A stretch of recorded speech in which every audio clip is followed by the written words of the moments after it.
आत्मा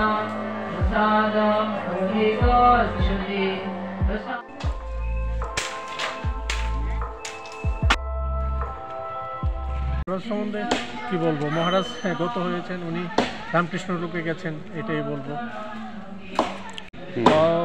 1989-তে শুরু হয়েছে, আর তখন থেকেই তো উনি ছিলেন এই আশ্রমে।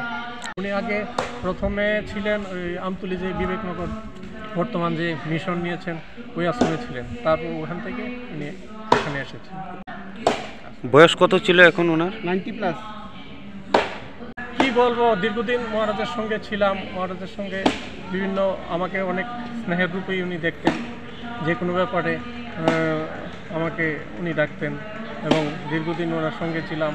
এবং আজকে সবচেয়ে বিষাদের দিন আমাদের, আজকে মহারাজ আমাদের ছেড়ে চলে গেছেন, এটাই আর কি। আশ্রমের বিরাট ক্ষতি, একটা আশ্রমের তো বিরাট ক্ষতি।